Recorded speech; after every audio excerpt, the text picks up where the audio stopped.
ప్రియమైన దేవుని ప్రజలారా, ఈ భూమి మీద ప్రతి దానికి ఒక వాల్యూ అనేది ఉంటుంది. I right? ఉంటుందా ఉండదా? ప్రతి దానికి ఒక వాల్యూ ఉంటుంది. ఉంటుందా? వాల్యూ లేనిది అంటూ ఏదీ లేదు. ఎందుకంటే చెత్తకు కూడా ఏం పెడుతున్నారు? ఏం కడుతున్నారు? వాల్యూ కడుతున్నారు. గార్బేజ్, చెత్త, దానికి కూడా వాల్యూ ఉంటుంది. ఎంతో కొంత ఇచ్చి చెత్త కూడా పట్టుకెళ్ళిపోతారు. అట్టముక్కలు, పనికి రావని పడేస్తున్న అట్టముక్కలకు కూడా ఏం కడతారు? వాల్యూ నిర్ణయిస్తారు కదా. అలాగే పాత ఇనప సామాన్లు మనకి పనికిరావు, కానీ వాళ్ళకి పనికి వస్తాయి, దానికి వాల్యూ నిర్ణయిస్తారు. అలాగే ప్లాస్టిక్ వస్తువులు, ఆ వాడకంలో లేనటువంటి ప్లాస్టిక్ వస్తువులు, పక్కన పడేసినటువంటి ప్లాస్టిక్ వస్తువులు, ఆ ప్లాస్టిక్ వస్తువులకు కూడా ఏం నిర్ణయిస్తారు? విలువ నిర్ణయిస్తారు. రైట్? సో మరి ఈ విలువ నిర్ణయించే క్రమంలో విలువ కట్టడానికి, ఒక వస్తువుకు విలువ కట్టడానికి నిపుణులు ఉంటారు. ఆ నిపుణులు ఆ వస్తువులకు విలువ కడతా ఉంటారు. అంత మాత్రమే కాదు, ఆ విలువను కొలవడానికి తూనికరాళ్ళు ఉంటాయి, లేకపోతే రకరకాల మీటర్స్ ఉంటాయి, రకరకాల కొలమానాలు ఉంటాయి. వీటన్నిటితో దానికి ఒక విలువ నిర్ణయిస్తారు. పాత బంగారానికి ఒక విలువ, కొత్త బంగారానికి ఒక విలువ. బిస్కెట్ అయితే ఒక విలువ, ఆర్నమెంట్ అయితే ఒక విలువ, వెండి అయితే ఒక విలువ, రాగి అయితే ఒక విలువ, ఇనుమైతే ఒక విలువ, మట్టి అయితే ఒక విలువ. ఇలా ఒక్కో దానికి ఒక్కో రకమైన విలువ ఉంటుంది. దానికి విలువ కట్టే నిపుణులు ఉన్నారు ప్రపంచంలో. ప్రతి దానికి విలువ నిర్ణయిస్తూ ఉంటారు. అయితే ప్రియులరా,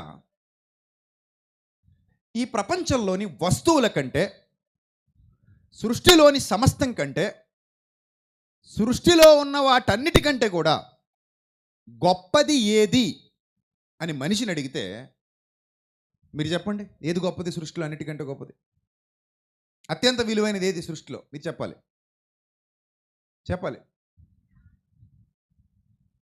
అందరూ ఒకటే చెప్తారో ఒక్కొక్కరు ఒకటి చెప్తారు? సృష్టిలో అన్నిటికంటే విలువైనది ఏది? మనిషి ప్రాణం అని కొందరు అంటున్నారు, ఇంకా మనిషి ఆత్మని ఇంకొందరు అంటున్నారు. సృష్టిలో అంటే ఆయన ఎవరో దేవుని ప్రేమ అంటున్నారు. సృష్టిలో కనిపిస్తున్న వస్తువుల్లో లేదా పదార్థంలో అన్నిటికంటే విలువైనది ఏది అని అడిగాను నేను.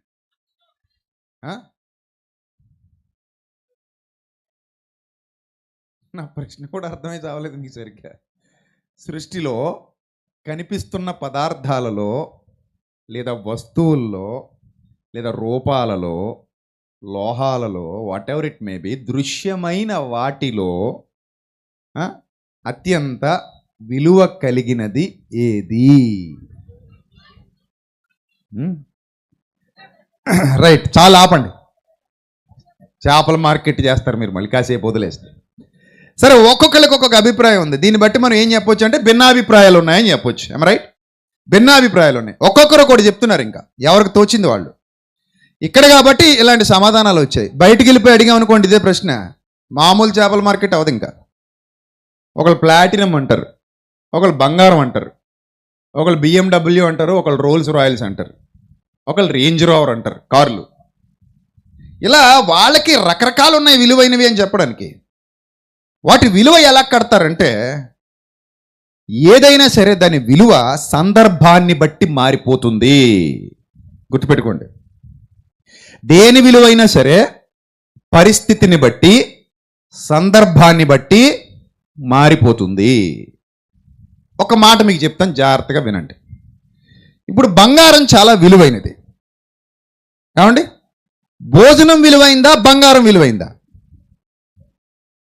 ప్రస్తుతానికి భోజనం విలువైందా? కాసు భోజనం ఎంతేటి?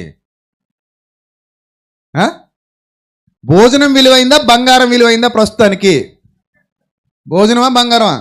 బంగారమే. భోజనం అన్నారంటే ఆ మెడలో చైన్ తీసేసి పూట భోజనం చేసి వెళ్ళండి అయితే.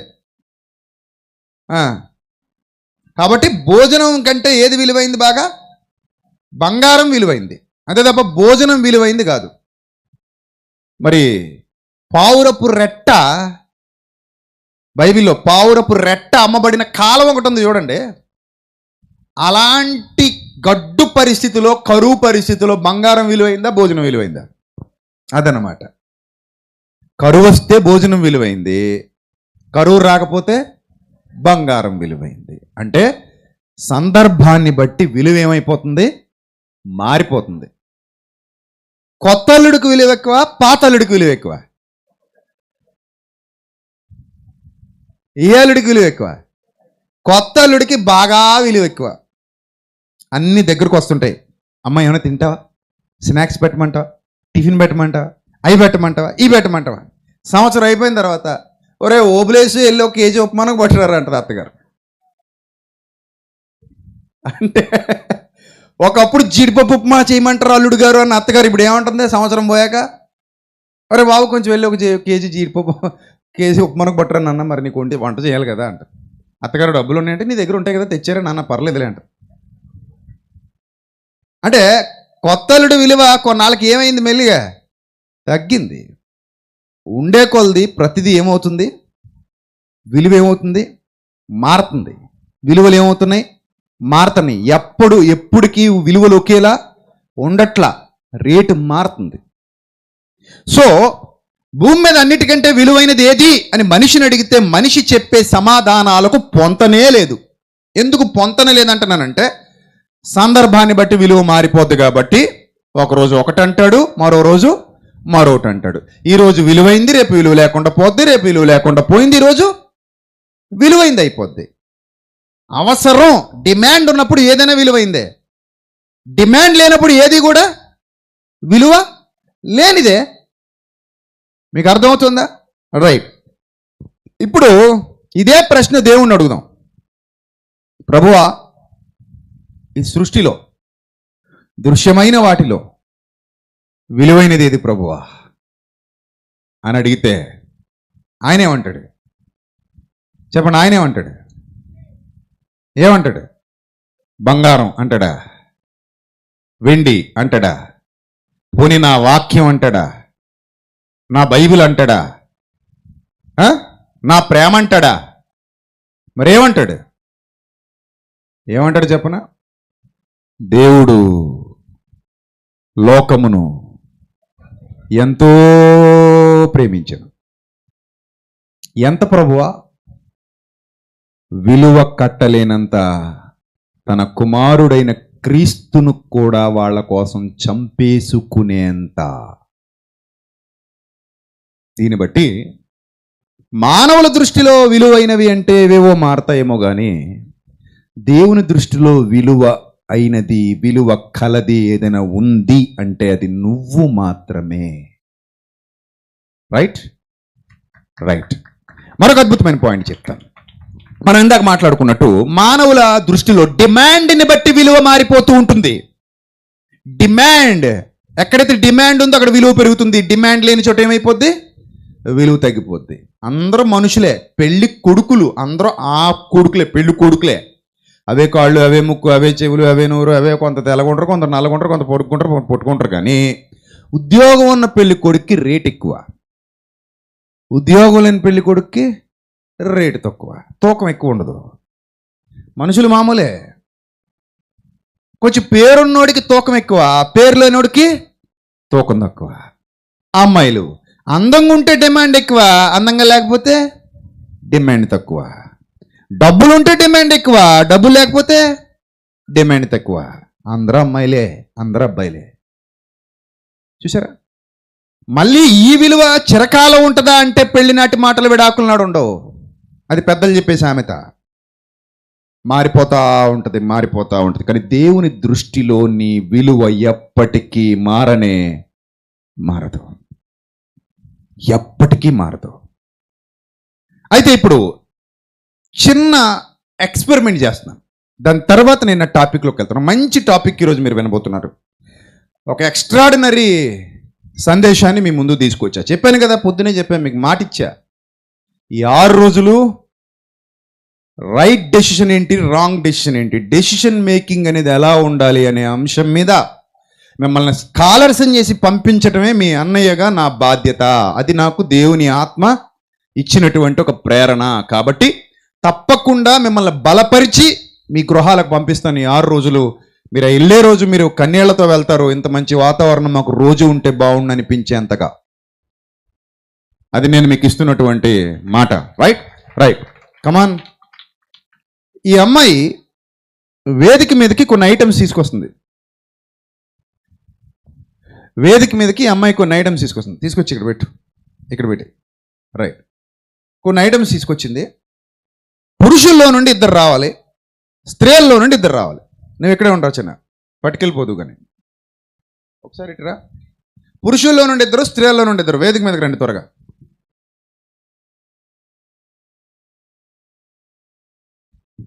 పురుషుల్లో నుండి స్త్రీల్లో నుండి 2 రావాలని చెప్పా.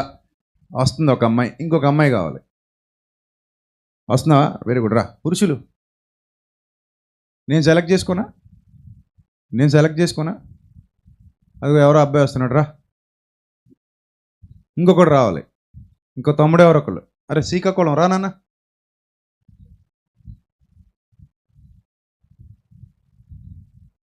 రైట్. కర్ణాటక శ్రీకాకుళం వస్తున్నారా? రైట్ రండి. Very good. ముందు రండి. మీది ఎక్కడ తల్లి? విజయవాడ తల్లి. రైట్ రండి. ఇక్కడ కొన్ని ఐటమ్స్ ఉన్నాయి కదా. ఫస్ట్ మీ ఇద్దరికి ఇక్కడ నాకు కొన్ని ఐటమ్స్ పెట్టాను. నేను వీటి విలువ కట్టమంటున్నాను. దీని విలువ మీరు ఎంత, అసలు మీరు వీటికి విలువ ఎంత ఇస్తారు మీరు? అంటే మీరు రేట్ ఫిక్స్ చేయండి, ట్యాగ్ పెట్టండి అంటే వీటికి మీరు ఎంత ఇవ్వగలరు ట్యాగ్? ఫస్ట్ ఇదిగో ఎవరో ఒక 7-8 నెలల పాటు వాడి వదిలేసిన ఆ బ్రష్ అనుకుంటాను. ఇది భయంకరంగా తోమేశారు పళ్ళు, మరి ఉన్నాయో మొత్తం అరిగిపోయో కూడా తెలియదు నాకు. సరే ఈ బ్రష్కి నువ్వు రేట్ ఎంత కడతావు?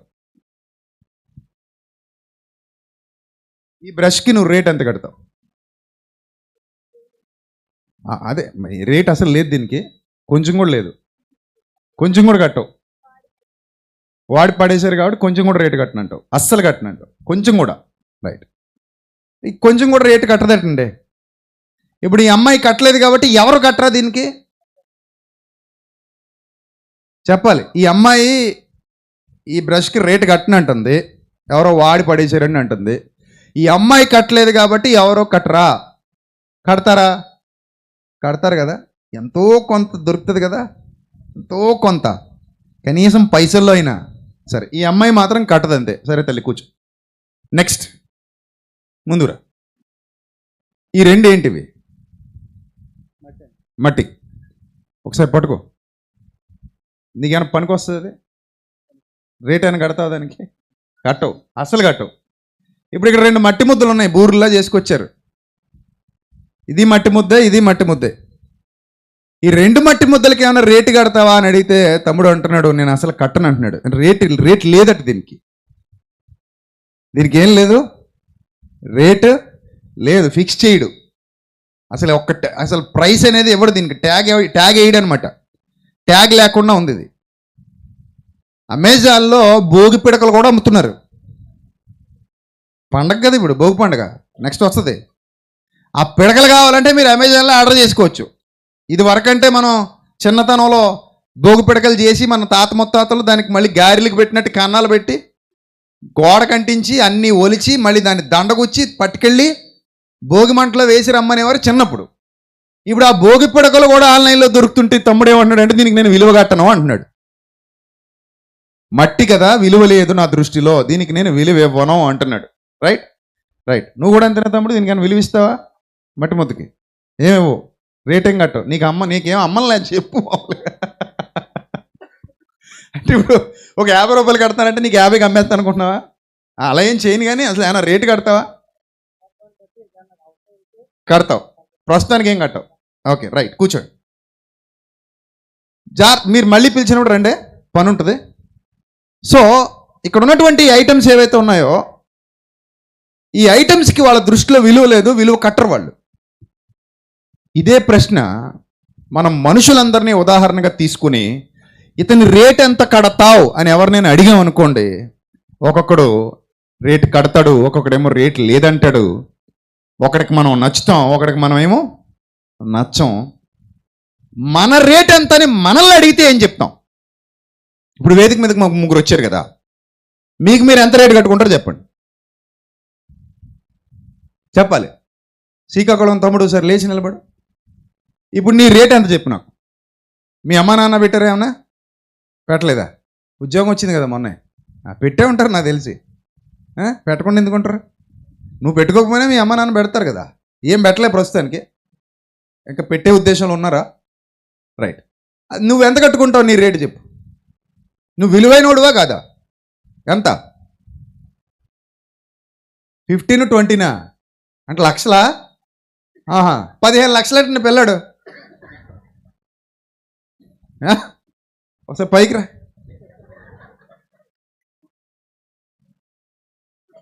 నీ రేట్ ఎంత అంటే ఎంత చెప్తున్నాడు? 15 లక్షలట. అన్నయ్య ఏంటి ఇంకా సబ్జెక్ట్లోకి వెళ్ళకుండా ఇంకా పైన ఇదంతా నడుపుతున్నాడు అని అనుకోకండి. చాలా మంచి సబ్జెక్టులకు మనం వెళ్ళబోతున్నాం కనుక ఈ ఇంట్రడక్షన్ అంతా ఉంటేనే మీకు అది బాగా అర్థం అవుతుంది. కనుక నేను ఇంట్రడక్షన్కి ఎంత టైం తీసుకుంటున్నానంటే సబ్జెక్ట్ ఎంత లోపలికి వెళ్తుందో మీరు అర్థం చేసుకోవచ్చు. కంగారు పడకండి ఎవరు కూడా. ఈ అబ్బాయి రేట్ అట, ఈ అబ్బాయి కట్టుకున్నది 15 లక్షలట. ఇచ్చి ఎవరైనా తీసుకుంటారో చెప్పండి. ఒకటోసారి, రెండోసారి, మూడోసారి ఎవడు రాలేదు నీకోసం. రైట్, కూర్చో. సో 15 లక్షల రూపాయలు రేట్ అంటున్నాడు తమ్ముడు, తన రేటు. మీలో ఎవరైనా ఇంకెవరైనా రేటు కట్టుకోండి అన్నాం అనుకోండి, ఒక్కొక్కడు ఒక్కొక్క రేటు కట్టుకుంటారు. ఒక్కొక్కడు ఏమంటాడంటే, నాకెవరు ఇస్తారండి, నా తల మీద రూపాయి పెడితే చెప్పండి నెక్స్ట్ డే. లేక మళ్ళీ నేను ఎందుకు పావలా కూడా మారనండి, నా తల మీద రూపాయి పెడితే పావలకు కూడా మారనండి అని అనేటువంటి వాళ్ళు మన చుట్టూ చాలా మంది కనబడతా ఉంటారు. సో ఇదే క్వశ్చన్ మనం దేవుడి దగ్గరికి వెళ్ళి, ప్రభా ఈడు ఎవడో తెంగరోడు 15 లక్షలు కట్టుకున్నాడు అంతే రేటు, నీ రేటు ఎంత ప్రభా? 15 లక్షలేనా అని అన్నాం అనుకోండి. ఆయన అవునాయన 15, లేదు ఇంకొక 5 పెంచుతాను 20, లేదా ఒక 5 తగ్గిస్తాను 10 అంటాడా? మరి ఏమంటాడు?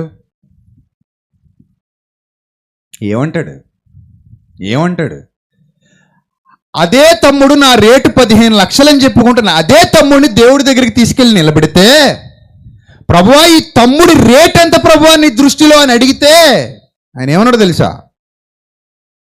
నా కుమారుడి రక్తాన్నిచ్చి కొంటా అన్నాడు. ఏమిచ్చి కొంటా?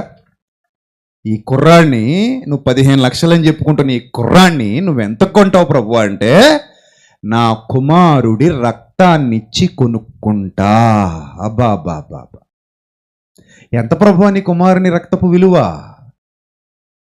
మేధావులు, నిపుణులు, పూలికరాళ్ళు, కొలతల శాఖల వారు, ప్రపంచంలో ఉన్నటువంటి ఏ మార్కెట్స్ అయితే ఉన్నాయో, ఇంటర్నేషనల్ మార్కెట్స్, స్టాక్ మార్కెట్స్, ఈ మార్కెట్స్ అన్నిటిలో ఉన్న మేధావులు, నిపుణులు, ట్రేడ్ పండితులు, వీళ్ళందరూ కూర్చుని తలలు పగలగొట్టుకున్న ఒక నంబర్ ఇవ్వలేనంత ఇన్ఫినిటీ అంటారు దాన్ని, అనంతము అంటారు.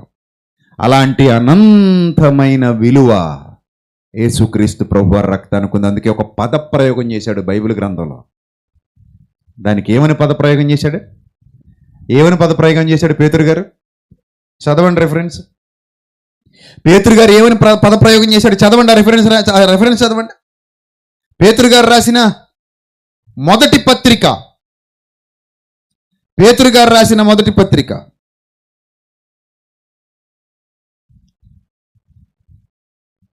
19వ వచనం, మొదటి అధ్యాయం 19వ వచనం. పేతురు గారు రాసిన మొదటి పత్రిక, మొదటి అధ్యాయం 19వ వచనం చదవండి. ఏమని చెప్తున్నారు అక్కడ పేతురు గారు? అమూల్యమైన రక్తము చేత, అనగా నిర్దోషమును నిష్కలంకమునగు గొర్రెపిల్ల వంటి క్రీస్తు రక్తము చేత. బాబా ఏంటట? ఏ రక్తం అంటది? ట్యాగ్ ప్రైస్ ట్యాగ్ మీద ఏమని రాశాడు? చెప్పాలి నాకు. అమూల్యమైనది అంటే ప్రైస్ ట్యాగ్, దాని అర్థం ఏంటి చెప్పండి? దాని అర్థం ఏంటి? ప్రైస్ ట్యాగ్, మీరు ఒక షర్ట్ కొనడానికి, వస్తువు కొనడానికి వెళ్ళారు, అక్కడ అమూల్యం అని రాసి ఉంది. ఏం చేస్తారు అప్పుడు? వచ్చేస్తారు, కొనకుండా వచ్చేస్తారు. ఇంకెందుకు? అమూల్యం అని రాసి ఉంటే మీరేం కొంటారు? ఎక్కడికి వెళ్ళినా ట్యాక్స్ ఉంటాయి, దాని రేట్ ఉంటుంది. 1500, 2000, 10,000, 20,000, 30,000, 1,00,000, 10 లక్షల, 1,00,00,000, 10 కోట్ల, 100 కోట్ల, 1000 కోట్ల, ఒక రేట్ ఉంది. కానీ ఇక్కడ పేతురు గారు వ్రాసిన ఈ పదం దగ్గర మీరు ఆగి ఆలోచిస్తే నో రేట్. బికాస్ అది ఏంటట?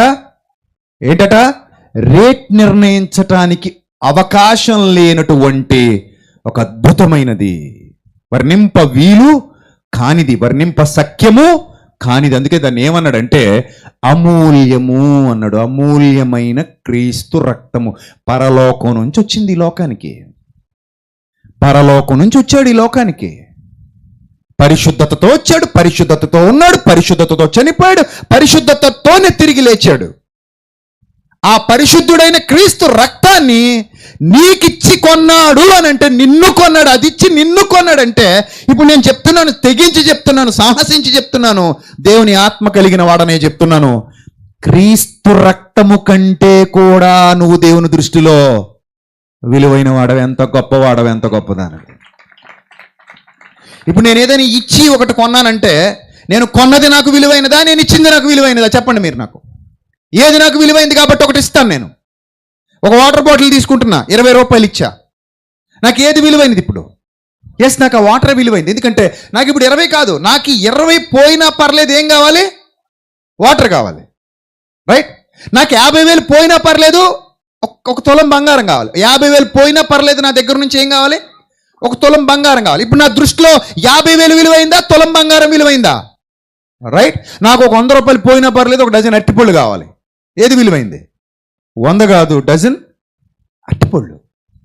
ఇప్పుడు నా కుమారుని రక్తం చిందిస్తున్నాడు, నా కుమారుని రక్తాన్ని చిందించడానికి నా కుమారుని వదిలేశాను. దేవా, నా తండ్రి, ఎలా నా చెయ్యి విడిచిపెట్టావు తండ్రి?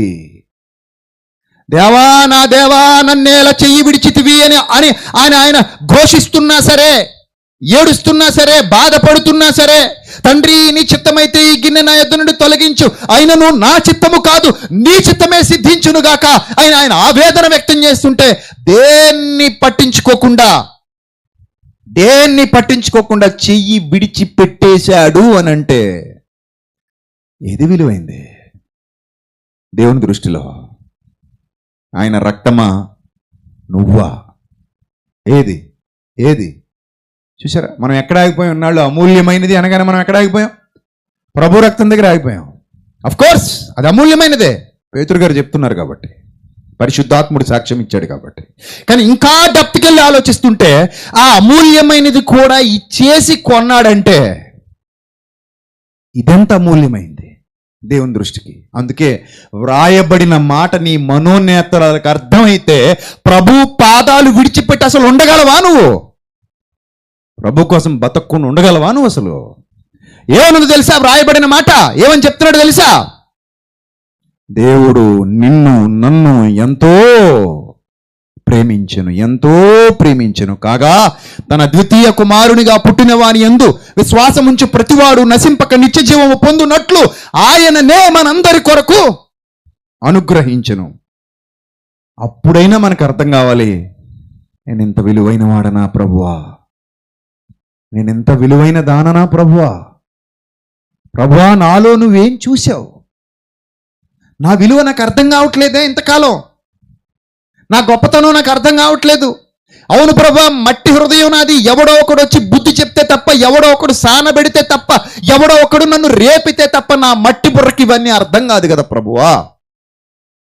నేను ఎంత విలువైన వాడనా, నేను ఎంత విలువైన దాననా, నాకంత వాల్యూ ఉందా అని నువ్వు నేను ఈరోజు ఆయన్ని ప్రశ్నించగలిగితే, ఆయన అంటాడు, yes, you are so precious, you are so valuable, yes, you are my gold, you are my everything, you are my everything.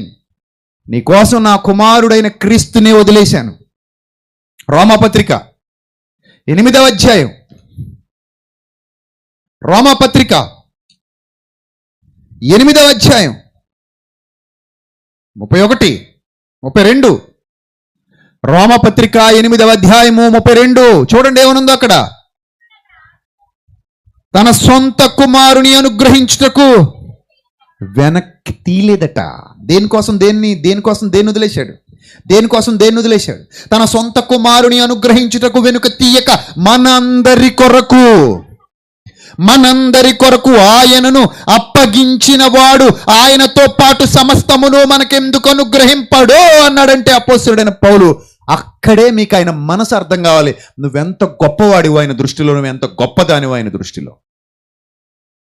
నిన్నెంత హెచ్చించాడు.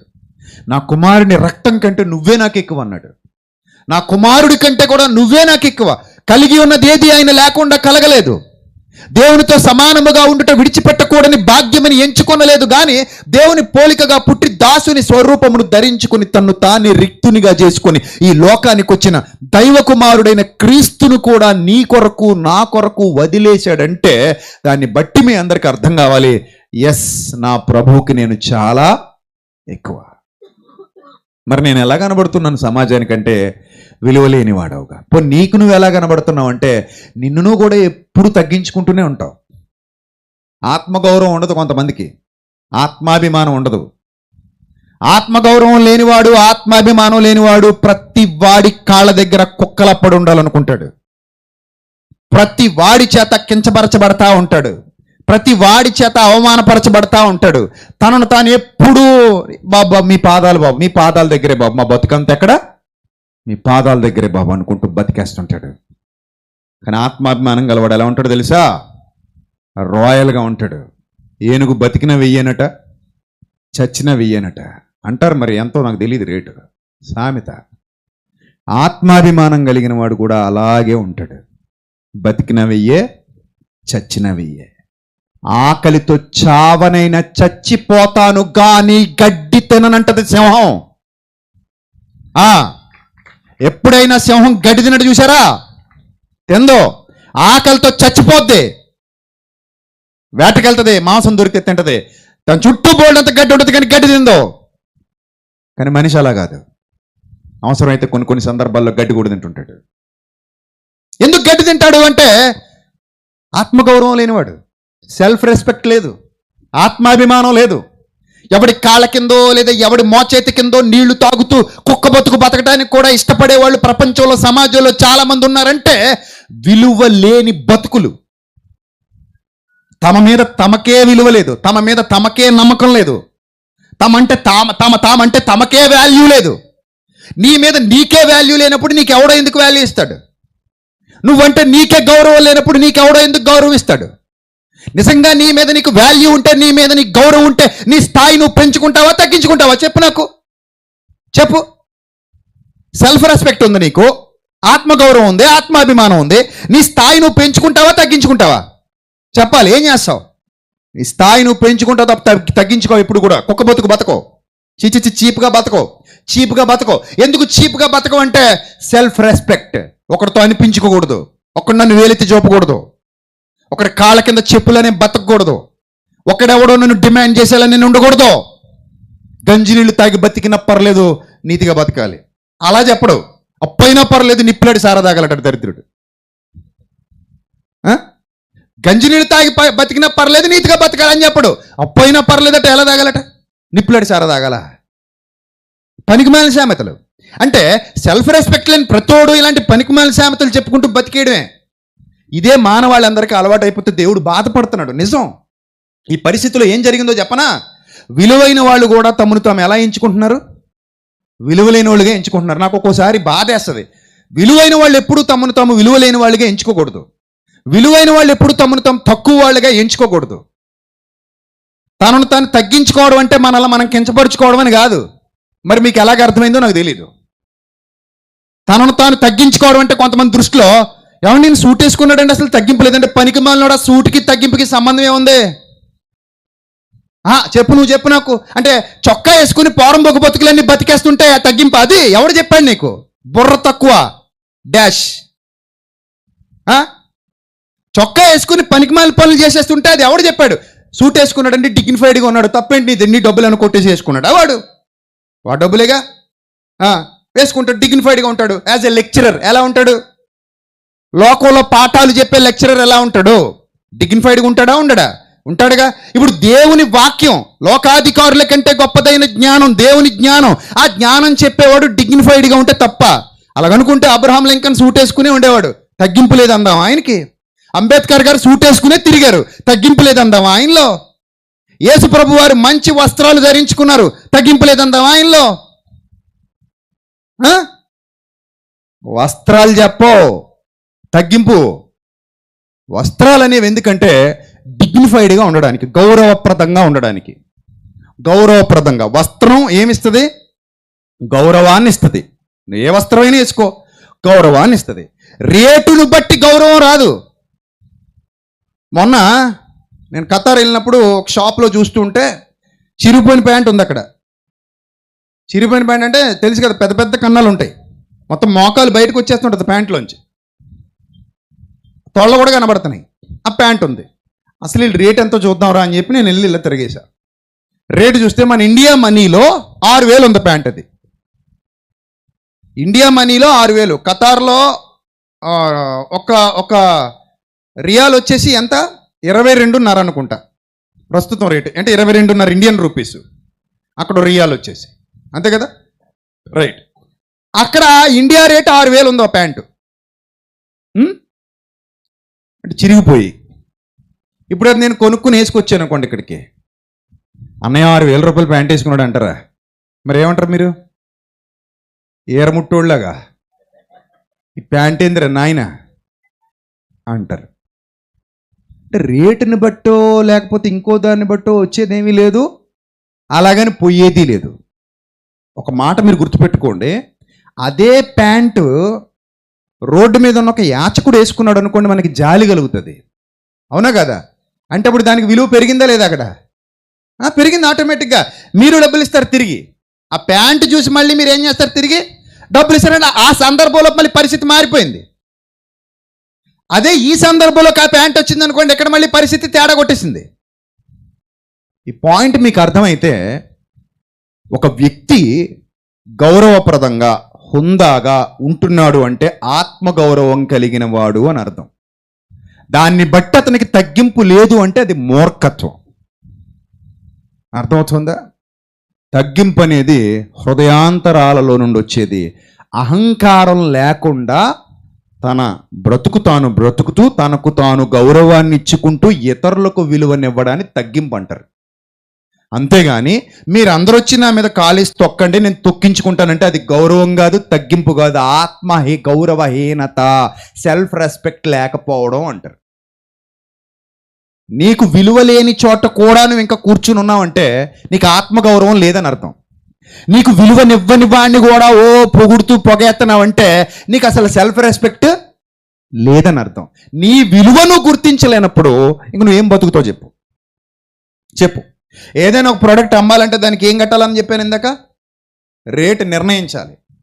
ఇప్పుడు ఇది ఉంది, రేట్ నిర్ణయించినంటే ఎంత నిర్ణయిస్తారు మీరు? చెప్పండి, ఎంత నిర్ణయిస్తారు?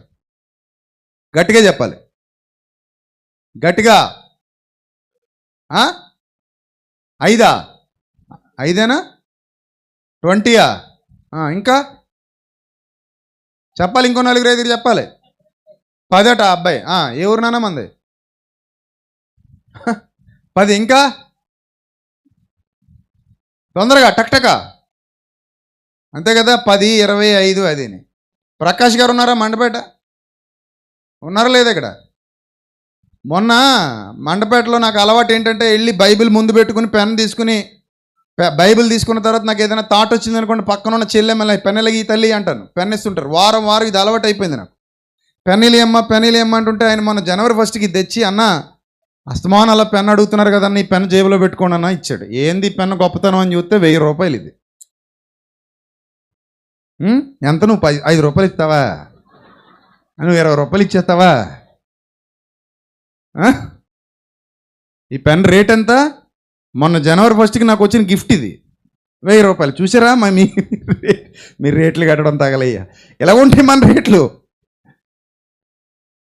ఈరోజే ఓపెన్ చేశాను మళ్ళీ.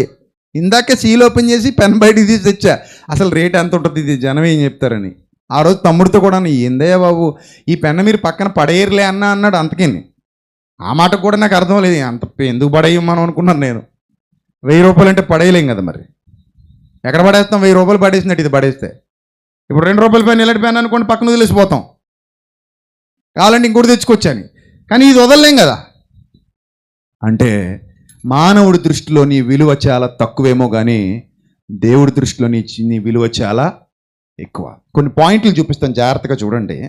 దేవుడు ఈ భూమి మీద కొంతమందిని ఎన్నుకున్నాడండి. ఆయనకి ఇష్టం, వాళ్ళు కావాలి, ఎన్నుకుంటే వాళ్ళు ఏం చేశారో, ఎలా ఆలోచించారో ఒక్కసారి మనం చూస్తే, ప్రియమైన దేవుని పిల్లలారా, చాలా సందర్భాల్లో మనం మన రేట్ ఎంత అంటే తక్కువ నిర్ణయించుకుంటాం, చాలా తగ్గించేసుకుంటాం. మన రేటు మనమే తగ్గించేసుకుంటాం, మన వాల్యూ మనమే తగ్గించేసుకుంటాం.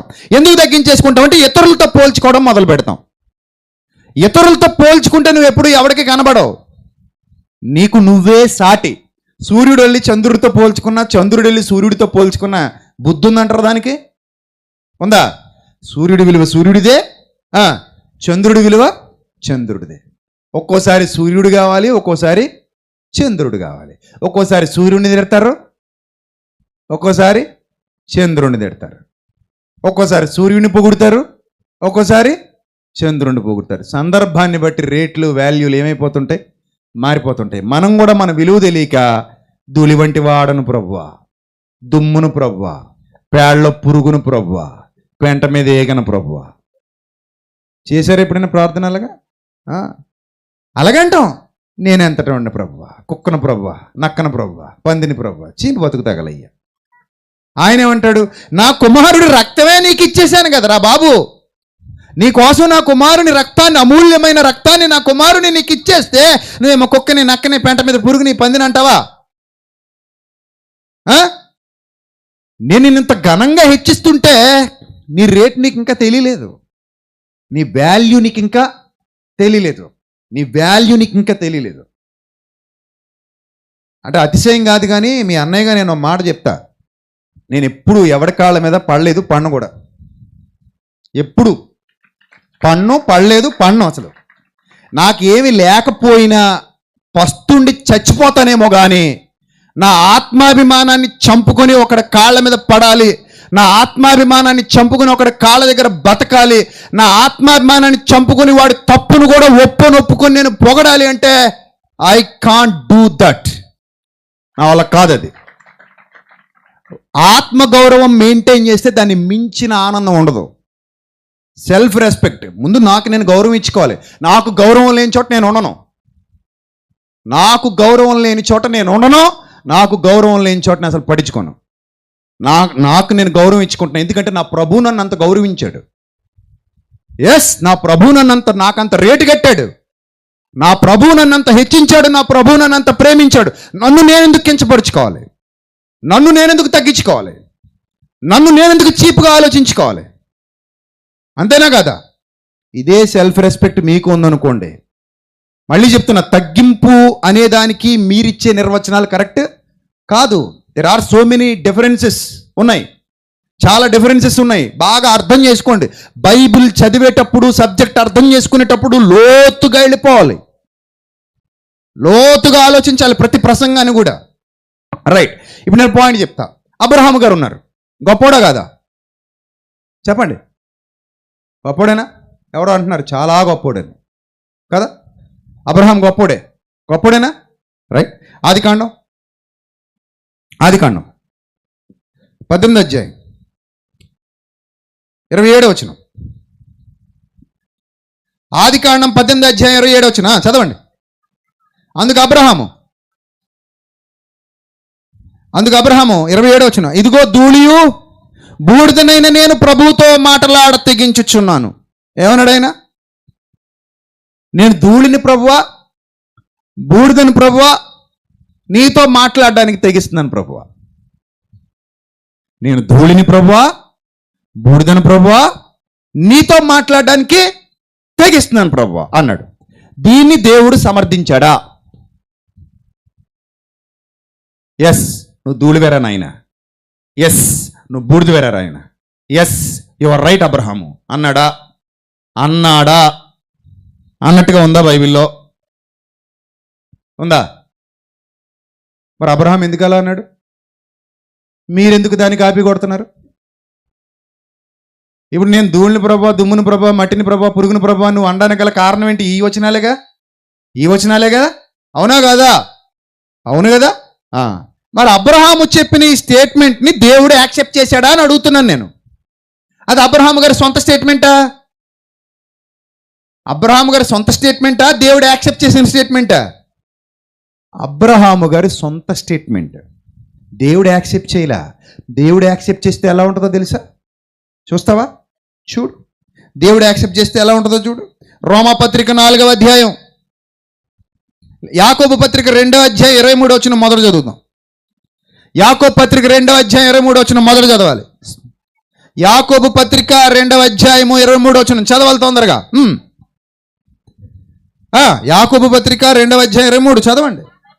కాబట్టి అబ్రహాము దేవుని నమ్మెను, అది అతనికి నీతిగా ఎంచబడెను అను లేఖనము నెరవేర్చబడెను, మరియు దేవుని స్నేహితుడని అతనికి పేరు కలిగెను. He was called the friend of God. ఏమనుంది అక్కడ?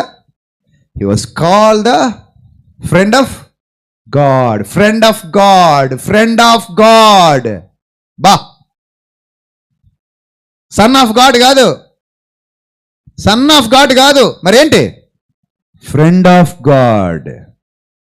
He was called the friend of God అంట. బాబా, ఎంత గొప్ప మాట, ఎంత గొప్ప. నువ్వు నా స్నేహితుడివి, you are my friend, my dear Abraham అని దేవుడు అంటుంటే ఈయన అంటున్నాడు, నేను ధూళిని ప్రభువా, నేను దుమ్మును ప్రభువా, నేను మట్టిని ప్రభువా అన్నాడు. మరి ఆయన అదే స్టేట్మెంట్ చేశాడా? నో, అబ్రహాం అది కాదు నాయన, నీకు తెలియదు నాయన, నీ వాల్యూ నీకు తెలీదు, నీ వాల్యూ నీకు అర్థమైతే నువ్వు అలా మాట్లాడు. You are my friend. అది గాడ్ స్టేట్మెంట్. నెక్స్ట్ రోమపత్రిక 4వ అధ్యాయము 11-12 వచనాలు. రోమపత్రిక 4వ అధ్యాయము 11-12 వచనాలు చదవాలి జాగ్రత్తగా. మరియు సున్నతి లేనివాడైనను నమ్మువారందరికీ అతడు తండ్రి ఎగుట వలన వారికి నీతి ఆరోపించుటకు అతడు సున్నతి పొందక మునుగు తనకు కలిగిన విశ్వాస మూలమైన నీతికి ముద్రగా సున్నతిను గుర్తు పొందెను. మరియు సున్నతి గలవారికి నీ తండ్రి ఎగుటకు, అనగా సున్నతి మాత్రము పొందిన వారు గాక మన తండ్రి అయిన అబ్రహాము సున్నతి పొందక మునుగు అతనికి కలిగిన విశ్వాసం యొక్క అడుగు జాడలను బట్టి నడుచుకున్న వారికి తండ్రి ఎగుటకు అతడు ఆ గుర్తు పొందెను. 17వ వచనం కింద మాట, అతడు మనకందరికీ తండ్రి అయి ఉన్నాడు, ఇందును గూర్చి నిన్ను అనేక జనములకు తండ్రిగా నియమించి తిని. నిన్ను అనేక జనములకు తండ్రిగా నియమించి తిని. దేవుడు అంటున్నాడు, నువ్వు విశ్వాసులందరికీ తండ్రివి నాయన, నువ్వు నా స్నేహితుడివి, నువ్వు విశ్వాసులందరికీ తండ్రివి, నువ్వు నా స్నేహితుడివి. అబ్రహాం స్టేట్మెంట్, నేను ధూళిని, నేను దుమ్ముని.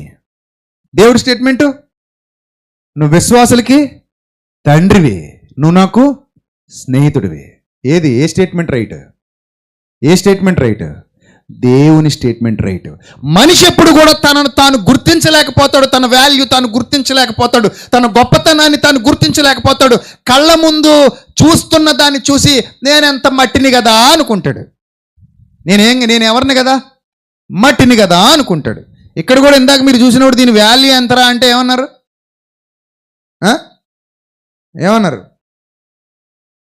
దీని వాల్యూ ఎంత అన్నారు? లేదన్నారు కదా, ఏమీ లేదన్నారు. నిజంగా వెళ్ళరారా నాన్న, ఇది ఒకసారి ఓపెన్ చేసి చూపి, దీని వాల్యూ ఏంటి అర్థం అవుతుంది. దీనికి వాల్యూ లేదు మీ దృష్టిలో, మాకు అవసరం లేదు, రైట్? ఇప్పుడు ఇది ఓపెన్ చేస్తే ఇందులో ఏముంది? ఇది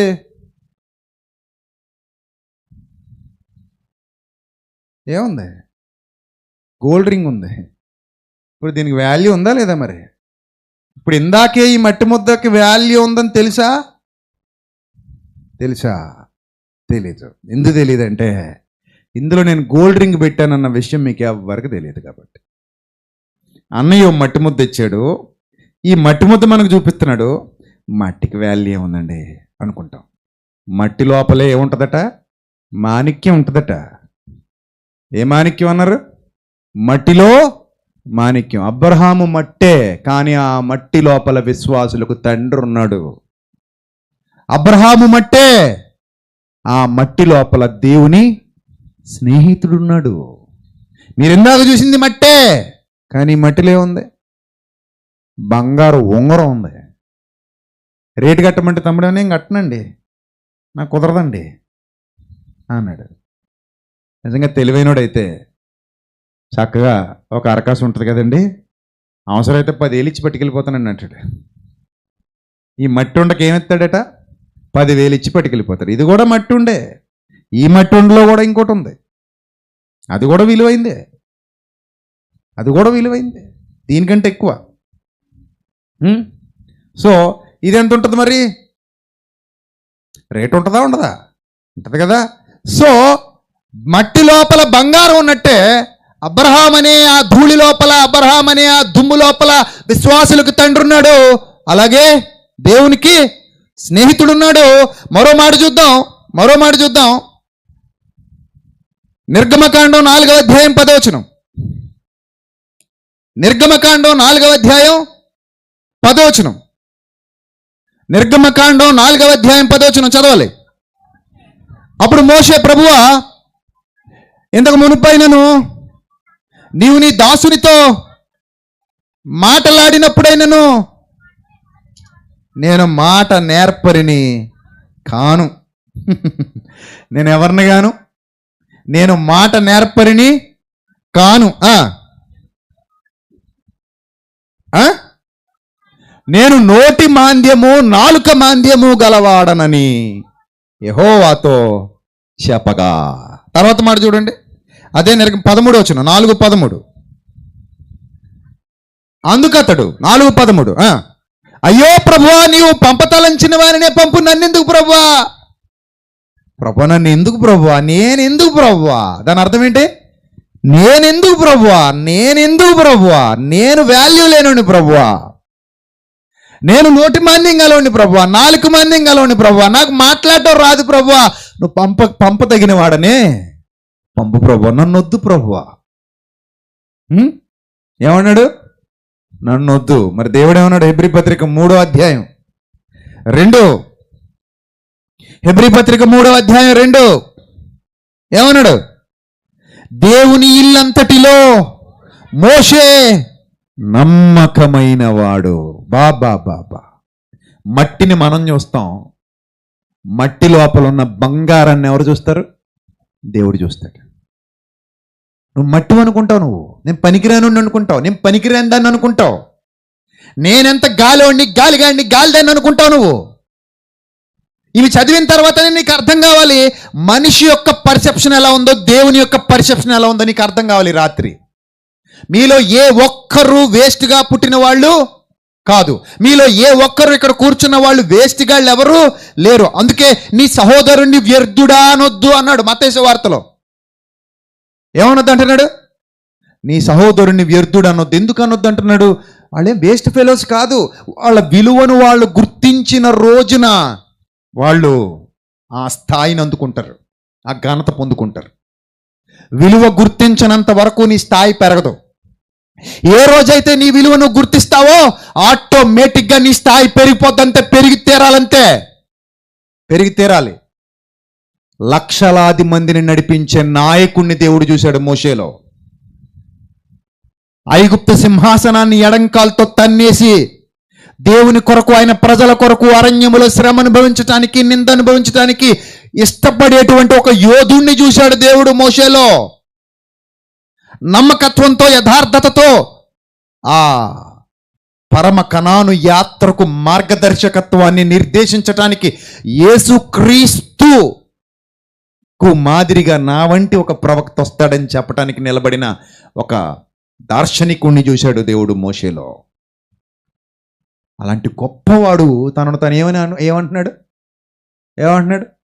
నోటి మంజింగలోని ప్రభువా, నాలుగు మంజింగలోని ప్రభువా, నేనెంత ప్రభువా, నా బతికెంత ప్రభువా అంటే ఆయన అంటాడు, ఎవరొక్కళ్ళు పంపించుకో ప్రభా, నేనెందుకు ప్రభా, నువ్వు పంప తలిచిన వారినే పంపు, నువ్వు పంప తలిచిన వారినే పంపు అంటే నేనేం అంత టోని కాదనే కదా అని అర్థం. అవునా కదా? మనిషి యొక్క పర్సెప్షన్ ఇప్పుడు ఇలాగే తగలడుద్ది. ఈరోజు ఇక్కడ కూర్చున్న నువ్వు నేను కూడా అలా అనుకుంటే, మన విషయంలో దేవుడు మాత్రం అలా అనుకోవట్లేదు. ప్రియమైన దేవుని సంగమా, ఎస్, నోట్ చేసి పెట్టుకో ఈరోజు ఈ ప్రసంగాన్ని. నీ జీవితం అంతా గుర్తుపెట్టుకో ఈరోజు ఈ ప్రసంగాన్ని. ఎప్పుడూ కూడా నువ్వు నా తల మీద రూపాయి పెడితే పావలాకు మారనని అనుకో. భూమి మీద పుట్టిన ప్రతి వాడు కేరకేరమని ఏడుస్తూనే పుట్టాడు. ఆ రోజు వాడు ఉగ్గుపాలు ఆడు దాగలా ఎవరో బట్టించారు.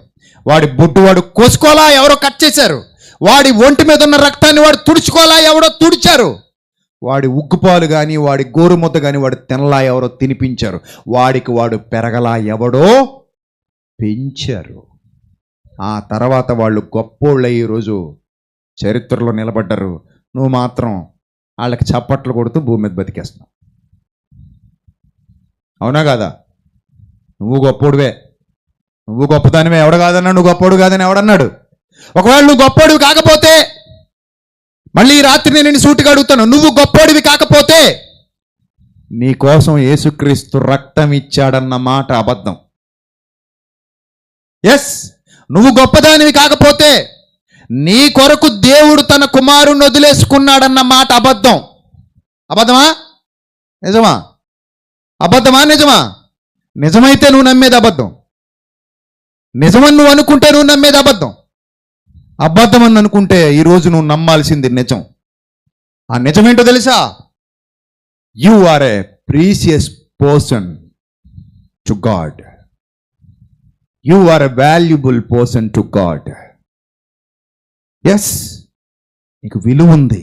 విలువైన దానవు నువ్వు, విలువైన వాడవు నువ్వు. మట్టిలో ఉన్నంతసేపు మాణిక్యానికి విలువ లేదు. మట్టి నుండి బయటకు వచ్చిన తర్వాత దాన్ని లెక్క ఎవ్వడికి రాదు. శిల్పంగా మారేంత వరకు శిలకు విలువ లేదు. శిల్పంగా మారిన తర్వాత దాని ఘనత ఎవరికి రాదు. సముద్ర భూగర్భంలో ఉన్నంత వరకు ముత్యానికి విలువ లేదు. సముద్రాంతరాలలో నుండి బయటకు వచ్చిన తర్వాత దానికి మించినది లేదు. ఈ రాత్రి నీకు అర్థమైతే, ఈ సందేశం నీకు అర్థమైతే, చాలా మంది ఇలాగే మిస్అండర్స్టాండ్ చేసుకున్నారు. తమ విలువ తమకు తెలియక రేటు కట్టుకోరా నాయన అంటే రేటు సరిగా కట్టుకోలేకపోయారు. కానీ ఒక్కసారి ప్రభు దృష్టితో రేటు కట్టుకుని చూడు. You are a Kohinoor diamond. Yes, దానికంటే గొప్పోడివి దేవుడి దృష్టిలో అయితే, దానికంటే గొప్పోడివి. అంత గొప్పవాడవి, అంత గొప్పదానవి. ఈరోజు ఎలా బతుకుతున్నావు నువ్వు? ఎలా బతుకుతున్నావు నువ్వు? దేనికోసం బ్రతుకుతున్నావు? పెంట కోసమా? లోకాశల కోసమా? పెంట విషయాల కోసమా? ఆయన దూరం చేసుకునే పనుల కోసమా? తుచ్చమైన డబ్బు కోసమా? తుచ్చమైన లోకం కోసమా నువ్వు బతికేది? ఆయన కోసమా? దేనికోసం బతకాలి? తుచ్చమైన పాపం కోసం, తుచ్చమైన కోరికల కోసం, తుచ్చమైన అభిలాషల కోసం నిన్ను నువ్వు అమ్ముకుంటావా? ఇంత విలువైనోడివి 30 వెండి నాణేలకు అమ్మేసుకున్నప్పుడు దేవుడు ఎంత బాధపడి ఉంటాడో తెలుసా? ఇస్కరియోతు యూదా ఏది కావాలని కోరుకుంటున్నాడంటే 30 వెండి నాణేలు కావాలని కోరుకుంటున్నాడు. కానీ దేవుడేమనుకుంటున్నాడంటే, ప్రపంచంలో ఉన్న ధనమంతా పోసిన రాణి అమూల్యమైన రక్తాన్ని నీ కోసం వదిలేసుకున్నానంటే, I love you my dear యూదా, I love you, I love you my dear యూదా, ఐ లవ్ యూ. నేను ఇంత ప్రేమిస్తున్నాను. నా దృష్టిలో నువ్వు అంత విలువైనోడివి. కానీ నీ దృష్టిలో నీకు విలువ లేదంటుకున్నావు, పనికిరానోడిని అనుకున్నావు, దిక్కుమాలను అనుకున్నావు, దరిద్రుని అనుకున్నావు. అందుకే 30 వెండి నాణేలకు అమ్ముకున్నావు. ఛీ, నా సింహాసనం నీకు ఇచ్చేస్తానన్నాను, ఎంతకంటే ఏం కావాలి? నా సింహాసనం మీద నిన్ను కూర్చుండబెట్టుకుంటాను అన్నాడంటే దాని అర్థం ఏంటి? ఎవడైనా నీ సింహాసనం మీద నువ్వు ఇంకొకరిని ఎవరిని కూర్చోబెట్టుకుంటా? వాల్యుబుల్ పర్సన్ అంటే ఆ వాల్యుబుల్ పర్సన్కి ఆ సీట్ ఇచ్చేయాలంతే. ఆ సీటు మీద అతను ఒక్కడే కూర్చుంటాడు. కానీ ఆ సీటు మీద ఒడిలో కూర్చోవాలంటే కొడుకై ఉండాలి. నువ్వు దేవునికి కొడుకువి, కూతురువి. ఎంతకంటే ఘనత నీకు ఎక్కడ దొరుకుద్దయ్యా ఈ ప్రపంచంలో చెప్పు? నువ్వు దేవునికి కొడుకువి, కూతురువయ్యా. అందుకే ఒడిలో కూర్చునే అర్హత నీకు నాకు దక్కింది. బా, ఇంత అర్హత పెట్టుకొని చెప్పండి, ఇన్నాళ్ళు ఏమనుకున్నారు మీరు చెప్పండి? ఏమండి నేను చెప్పింది రైటా రాంగ? ఈ ప్రసంగం రైటా రాంగ? ఇన్నాళ్ళు నేను ఇలాగే అనుకుని ఇలాగే చచ్చి బతికానని అన్న వాళ్ళు చేతండి. ఇప్పుడు చూసారా ఎంతమంది ఉన్నారు? ఆ? ఏమని బతుకుతున్నారు మీరు? ధూళ్ళు అంటోండి ప్రభు, గాలి అంటోండి ప్రభు, దుమ్మును ప్రభు, పెంటను ప్రభు, పేడ మీద పురుగును ప్రభు వచ్చి. ఇక మీదట ఇప్పుడు అలా అనుకో. అబ్రహాం అన్నాడు కదండి, అబ్రహాం స్టేట్మెంట్ దేవుడు కన్సిడర్ చేయలే. ఇంక మళ్ళీ ఎక్కడ అబ్రహాము ధూళి, అబ్రహాము దుమ్ము అని పరిశుద్ధాత్ముడు ఎక్కడ చెప్పలే. మోషే నోటి మాంద్యం కలిగినోడు, మోషే మాట తీరలేనోడు, మోషే ఎందుకు పనికిరానోడు, మోషేని పంపడం కూడా వేస్ట్ అని దేవుడు ఎక్కడ చెప్పలా. మిరియాం అహరోన్లే మోషేకు వ్యతిరేకంగా మాట్లాడితే ఏమంటాడు తెలుసా? అసలు నా సేవకుడికి విరోధంగా మాట్లాడడానికి మీకు ఎంత ధైర్యం అని అడుగుతాడు. అంటే మీ తోడబుట్టినాడు కదా అని మాట్లాడేస్తావా నోటుకొచ్చినట్టు? మీకెంత ధైర్యం? అతడు నా ఇల్లంతటిలో నమ్మకమైన వాడు, నాకు నమ్మకమైన సేవకుడు. నాకు తెలుసు అతని వాల్యూ. నీకేం తెలుసు? నీకేం తెలుసు అసలు? మట్టిలో దాగున్న మాణిక్యం. I know the value of the person. You don't know that, I know that. నీకు తెలియదు, నాకు తెలుసు అని దేవుడు చెప్పాడు. ఈరోజు నిన్ను నన్ను గురించి కూడా అది చెప్తాడు. మన విలువ కుక్కకి తెలీదు. రోడ్డు మీద వెళ్తున్నాడు ఏం చేద్ది? ఓ మరుగుతుంది. దానికేం తెలుసండి మన విలువ కుక్కది. కుక్క మురిగితే జంగం పరపతి పోద్దా అని ఒక సామెత ఉంది. మా అమ్మ అనేది చాలాసార్లు చిన్నప్పుడు. కుక్క మురిగితేనట జంగం పరపతి పోతాడు. జంగం అంటే ఎవరో గంట కొట్టుకుంటూ వస్తాడు కదా మన ఈదిలో, ఆయన జంగం అని అంటారు. మరి ఆ పేరు ఎందుకు వచ్చిందో నాకు తెలియదు. గంట కొట్టుకుంటూ వస్తాడు, బియ్యం వేసుకుని వెళ్ళిపోతాడు. వాల్యూగా చూస్తారు అతన్ని. కొండ చీపురు ఏదంటారు, నెమల చీపురు పట్టుకొస్తుంటాడు, దాంతో ఆశీర్వదించి వెళ్ళిపోతుంటాడు గంట కొట్టుకుంటూ. మనమేమో బియ్యం వేస్తాం, కుక్క ఏం చేద్ది? బయ్యో బయ్యో మనం మరుగుతుంది. అందుకనే సామెత పుట్టిందట, జంగం పరపతి పోద్దా కుక్క మురిగితే అని. నీ వాల్యూ ఎవ్వడు తగ్గించలేడు. ఒక మాట నేను బలంగా నమ్ముతాను, ఇదేంటి చెప్పనా? నా వాల్యూ ఈ భూమి మీద ఎవడూ తగ్గించలేడు, ఒక్క నేను తప్ప. అర్థమైందా పాయింట్ మీకు? ఒకవేళ నా వాల్యూ అంటే తగ్గించుకుంటే ఎవడు తగ్గించుకోవాలి? నేనే తగ్గించుకోవాలి. నేను చేసే పనికి మాలిన పనులు ఏమైనా చేస్తే నా వాల్యూ నేను తగ్గించుకోవాలి తప్ప నా వాల్యూ తగ్గించేవాడు ఈ భూమి మీద ఎవడు లేడు. ఎందుకంటే ఐఎమ్ ఆల్వేస్ వాల్యుబుల్. ఎస్, నేను ఎప్పుడు గొప్పనే, నేను ఎప్పుడు గొప్పదాన్నే నా దేవుడి దృష్టిలో. అందుకే నా కోసం తన కుమారుణ్ణే బలిచ్చేశాడు. చాలామంది భక్తులు ఇలాంటి భావజాలంతోనే ఉన్నారు. వాళ్ళందరినీ దేవుడు సరిదిద్దాడు. ప్రారంభంలో ఎలాగ ఉండేవారు అందరూ. ఈవెన్ మీకు ఇంకా చూపించాలనుకుంటే చాలామందిని చూపించగలను. ఇర్మియా గ్రంథం చూద్దాం, ముగించేసుకుందాం. ఇర్మియా గ్రంథం 1వ అధ్యాయం 4వ వచనం. ఇర్మియా గ్రంథం 1వ అధ్యాయం 4వ వచనం. యెహోవా వాక్కు నాకు ప్రత్యక్షమై ఇలాగు సెలవిచ్చెను, గర్భములో నేను నిన్ను రూపింపక మునుపే. అది ఆహా, ఏం వాల్యూ చూడండి. ఎప్పుడట? ఇంకా ప్రోడక్ట్ తయారవ్వలేదట. ప్రోడక్ట్ ఇంకేమవ్వలేదట, తయారవ్వలేదట. గర్భములో నేను నిన్ను రూపింపక మునుపే నిన్ను ఎరిగి తిని, నీవు గర్భము నుండి బయలుపడక మునుపే నేను నిన్ను ప్రతిష్ఠించి తిని, జనములకు ప్రవక్తగా నిన్ను నియమించి తిని. ఇంకా ప్రోడక్ట్ రెడీ అవ్వలేదు బిడ్డ అప్పటికే. అప్పుడే చేసేస్తే అందుకు అంటున్నాడట 6వ వచనంలో ఈయన. అందుకు అయ్యో ప్రభువా, ఇంత తప్పు చేసేవాడు ప్రభువా. అయ్యో అంటే దాని అర్థం ఏంటి చెప్పండి? ఇంత పెద్ద తప్పు చేసేవండి ప్రభువా నువ్వు. అయ్యో, నేను బాలుడనే, మాటలాడుటకు నాకు శక్తి చాలదనగా ఆయన అన్నాడు. ఇంకెప్పుడు అలా చెప్పకన్నాడు. దాని అర్థం కింద అదే ఉంది చూడండి. ఇంకెప్పుడు అలాంటి మాటలు చెప్పుకో. నేను బాలుడు అనొద్దు. నేను నిన్ను పంపు వారందరితో నువ్వు పోవాలి, నీకు ఆజ్ఞాపించిన సంగతులన్నీ చెప్పాలి, వారికి భయపడొద్దు, నిన్ను విడిపించుటకు నేను నీకు తోడేనని ఇదే యెహోవా వాక్కు. చూసారా, ప్రారంభంలో ఇర్మియా కూడా మీలాంటి భావజాలం కలిగే ఉన్నాడు. నేను వాల్యూ లేనుండి ప్రభా, నేనేంటి ప్రభా, అయ్యో ప్రభా, నేనెందుకు ప్రభా, నేను ఎందుకు ప్రభా, నా తల మీద రూపాయి పెడితే పావలకు మారను ప్రభా. ఒకడ నా పాట ఏం బాగుంటుందండి, నా గొంతేం బాగుంటుందండి, నా గొంతేం బాగుంటుందా, నా పాట ఏం బాగుంటుందా? బాగుంటుంది. సరదాగా అంటే పర్లేదు, సీరియస్గా అనుకో. అప్పుడప్పుడు నేను కూడా అంటుంటాను, పాట పాడమని తినేస్తుంటే నా గొంతు బాగోదరా బాబు, నేను సింగర్ని కాదంటాను అంతే, ఒక ముక్కలో వదిలిపోద్ది. లేకపోతే ప్రతి సభలోనూ పాటలు పాడండి, ప్రసంగం ఎప్పుడు చెప్పను, పాటలు పాడుకుంటూ కూర్చుంటే పాటలు యూట్యూబ్లో విని పర్లేదు.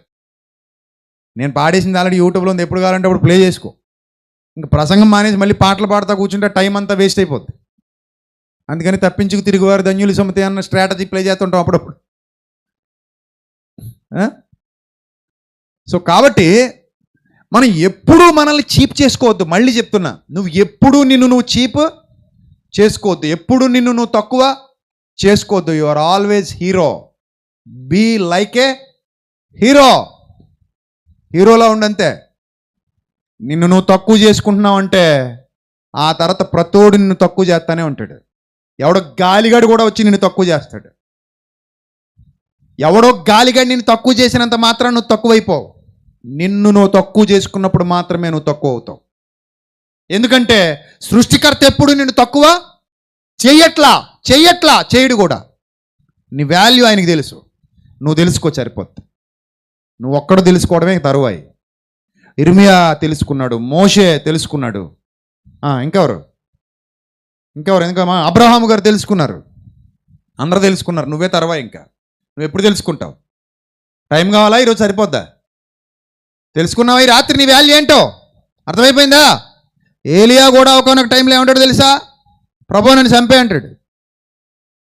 మరి అదే చూడండి, కావాలంటే రాజుల మొదటి గ్రంథం 19:4. రాజుల మొదటి గ్రంథం 19:4 ఏమంటున్నాడు చూడండి. రాజుల మొదటి గ్రంథం 19 తాను ఒక దిన ప్రయాణం అరణ్యములోనికి పోయి ఒక బదరీ వృక్షం మీద కూర్చుండి మరణాపేక్ష గలవాడు. ఏ ఆపేక్ష అట? మరణాపేక్ష అంటే అర్థం ఏంటి?